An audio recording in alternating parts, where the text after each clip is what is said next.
پورا موقع دے رہے ہیں کہ یہ جب فیصلہ ہو جائے. یعنی اگر ہم نے ٹرانسفر کا اتنی دیر اپلائی کیا ہوا ہے تو کم از کم فیصلہ تو کریں. تو کرتے بھی نہیں ہیں. بہرحال وہاں بھی ان کو بھی میں نے کہا, بڑی دیر کا کہا ہوا ہے کہ ہمیں چیف جسٹس اسلام آباد ہائی کورٹ پہ مجھے کوئی اعتماد نہیں ہے. جب مجھے اٹھایا گیا وہاں سے, آپ سوچیں کہ مجھے غیر قانونی اور آئینی طور پہ اٹھایا گیا ان کی عدالت سے, اور انہوں نے اس کو لیگلائز کر دیا. یعنی اصل میں تو ان کو اللیگل کرنا چاہیے تھا. سپریم کورٹ کو تو جانے کی نوبت نہیں ہونی چاہیے تھی. ان کی عدالت میں بیٹھا ہوں, شیشے توڑ کے, ڈنڈے مار کے, وکیلوں کو مار کے, وہ بیچارہ رجسٹری اسٹاف ان کو ڈنڈے مار کے, اور مجھے گھسیٹ کے لے گئے وہاں سے ان کی عدالت سے. اور چیف جسٹس نے کچھ بھی نہیں کیا, بلکہ اس کو جائز قرار دے دیا گیا.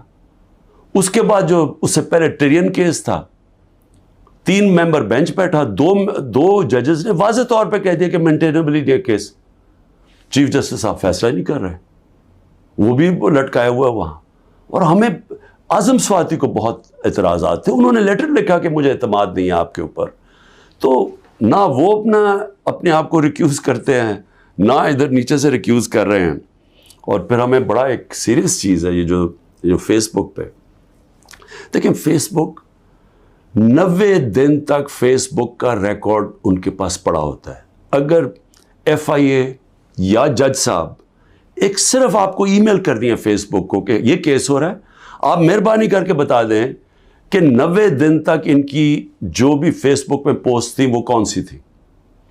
کیونکہ 90 دن تک جو لوگوں نے دیکھا ہے اور پوسٹ بھی کیا ہے کہ اس کے جو ہمایوں دلاور کی پوسٹ تھی اس پہ انہوں نے جو ان کا میرے متعلق پوسٹ کی ہوئی ہیں, وہ تو اگر کوئی بھی دیکھ لے تو مجھے تو ان سے انصاف نہیں مل سکتا. لیکن وہ FIA کے پاس گئے اور FIA نے جناب کہا جی وہ کیونکہ ڈیلیٹ ہو گئی ہیں, وہ FIA نے کلین چٹ دے دی. میچ فکس ہوا ہے. ابھی بھی اگر آپ کسی کو انصاف کی فکر ہے چیف جسٹس اسلام آباد ہائی کورٹ کی یا FIA کو, تو بڑا سیدھا ہے کہ ایک ای میل کریں اور فیس بک کو کہیں کہ ہمیں 90 دن کا دے. اس میں پتہ چل جائے گا کہ کیا دلاور صاحب مجھے انصاف دے سکتے ہیں یا نہیں دے سکتے. میں اس کے بعد دوسری بھی بات کرنا چاہتا ہوں, کیونکہ یہ تو اب دیکھتے ہیں, یہ بڑی تیز سپیڈ سے چل رہا ہے. اب دیکھتے ہیں آگے کیا ہوتا ہے. لیکن ابھی تک تو کوئی امید نہیں نظر آ رہی کہ جو فیئر ٹرائل ہوتی ہے وہ مجھے ملے گی, جو میرا رائٹ ہے. دوسری چیز یہ جو انہوں نے 2 بلز اسمبلی میں لے کے آئے بڑی تیزی سے, پتہ نہیں انہوں نے کتنے بل پاس کر دیے 1 گھنٹے کے اندر, کوئی 15 نئی لیجسلیشن لے آئے. وہ گورنمنٹ جو جا رہی ہے 15 لیجسلیشن, 8-10 لوگ بیٹھے ہوئے تھے اسمبلی میں. جمہوریت کا مذاق اڑا ہے, نہ وہ بل پڑے گئے ہیں نہ کچھ ہے, جلدی سے, اور سارا بل کے پیچھے بدنیتی ہے. اور یہ جو 2 بلز انہوں نے انٹروڈیوس کیے ہیں, سیکریسی ایکٹ اور prevention of extreme violence act, یعنی یہ جو 2 بل ہیں یہ تو ایک قوم کو غلام بنا رہے ہیں. یہ تو اسٹالن کی USSR کے اندر اس طرح کے تو قانون بنتے تھے, یا نازی جرمنی میں بنتے تھے. لیکن یہ کسی آزاد معاشرے میں تو کوئی تصور بھی نہیں کر سکتا کہ انٹیلیجنس ایجنسی فیصلہ کریں گی, کسی گھر میں بھی گھس جائیں گی اور فیصلہ کریں گی کہ یہ گھر کے اندر کوئی دہشت گرد ہے, اور وارنٹ ایک جو ہوتا ہے گھر میں گھسنے سے پہلے آپ کو سرچ وارنٹ لینا پڑتا ہے, اس کے بغیر آپ گھس جائیں گے گھروں میں, کسی کے گھر میں بھی گھس جائیں گے اور کچھ بھی کریں گے, اور کسی کو ان کو روکنا نہیں چاہیے. تو یہ تو ایک ملک میں بالکل ہی غلاموں کو کنٹرول کرنے کے لیے ہو رہا ہے.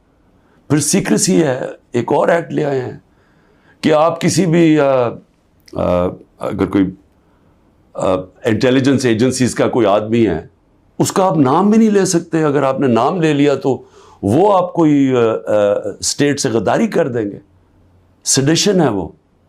تو یہ تو اس طرف جا رہا ہے کہ جنرل مشرف کے مارشل لاء میں بھی اس طرح کی حالات نہیں تھے. یہ تو بالکل ایک وہ معاشرہ, اور مجھے لگ رہا ہے کہ تیاری کر رہے ہیں کہ انہوں نے تو الیکشن کا کوئی نیت ہی نہیں نظر آ رہی.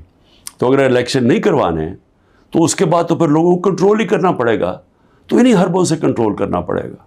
اور مجھے جو خوف آ رہا ہے، میں آخر میں صرف یہ بات کرنا چاہتا ہوں کہ اس وقت جو پختونخوا ہے اس کی ہمیں فکر کرنی چاہیے، کیونکہ ان کی کوئی اپنی الیکٹڈ گورنمنٹ نہیں ہے اس وقت.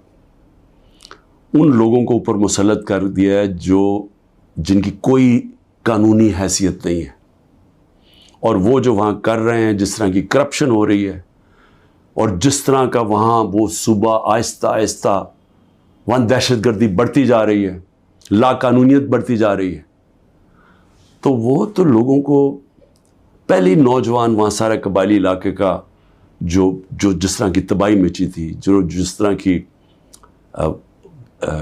قتل و غارت ہوئی ہے قبائلی علاقے میں، ڈرون اٹیک سے، ملٹری آپریشنز، اوپر سے طالبان ایک طرف، وہ دوسری طرف فوج، تو وہ جو لوگوں سے ہوا، جس طرح کی تباہی مچی وہاں، تو وہ تو اسی سے ابھی نکل رہے ہیں. تو اگر یہ اسی طرف چلا گیا پھر سے، تو مجھے تو سمجھ نہیں آ رہی کہ کیا جو اس وقت فیصلے کر رہے ہیں اس ملک کے، کیا ان کو اندازہ ہے کہ نیچے گراؤنڈ کے اوپر کس طرح کا غصہ اٹھ رہا ہے؟ کیا اندازہ ہے کہ جب وہ پولیس لائنز کے اندر جب 100 پولیس والے شہید ہوئے تھے، پتہ ہے نیچے سے کیا آوازیں آ رہی تھیں؟ اور اب جو بجوڑ میں ہوا اس کے اوپر سارے پختونخوا کے اندر کس طرح کا غصہ گیا ہے؟ کیا کسی کو اندازہ ہے کہ یہ کس طرف جا سکتا ہے؟ اور میں اس لیے کہہ رہا ہوں کہ بہت ضروری ہے، ایک ہی طریقہ ہے کہ یہ جو نیچے گراؤنڈ کے اوپر غصہ ہے یہ تب نکلتا ہے جب الیکشنز کرواتے ہیں. الیکشنز میں لوگوں کا غصہ نکل جاتا ہے، اور پھر ایک جب منتخب گورنمنٹ آتی ہے لوگ امید لگا لیتے ہیں، اور ہوتا کیا ہے کہ وہ جو سارا ٹیمپریچر ہے وہ نیچے آ جاتا ہے، سٹیبلٹی آ جاتی ہے، استحکام آ جاتا ہے ملک میں. تو یہ جو دوسری طرف ابھی کوششیں ہو رہی ہیں، جو لوگ اس ملک میں جن کا جینا مرنا ہے ان کو خوف آنا شروع ہو گیا. جو 12 لاکھ یہاں سے پروفیشنلز چھوڑ کے گئے ہیں اور جا رہے ہیں، آج ہمیں سمجھ آنا چاہیے کہ ان کی امید ختم ہو گئی ہے. یہ سب سے خطرناک چیز ہے کہ ایک معاشرے میں لوگوں کی امید چلی جائے. تو جس طرف ہم جا رہے ہیں یہاں تو کوئی روشنی نہیں نظر آ رہی، اور اگر انہی لوگوں نے بیٹھے رہنا یا اسی طرح پاکستان میں الیکشنز کے بغیر ایک کنٹرولڈ گورنمنٹ چلانی ہے اور لوگوں کو کنٹرول کر کے چلانا ہے.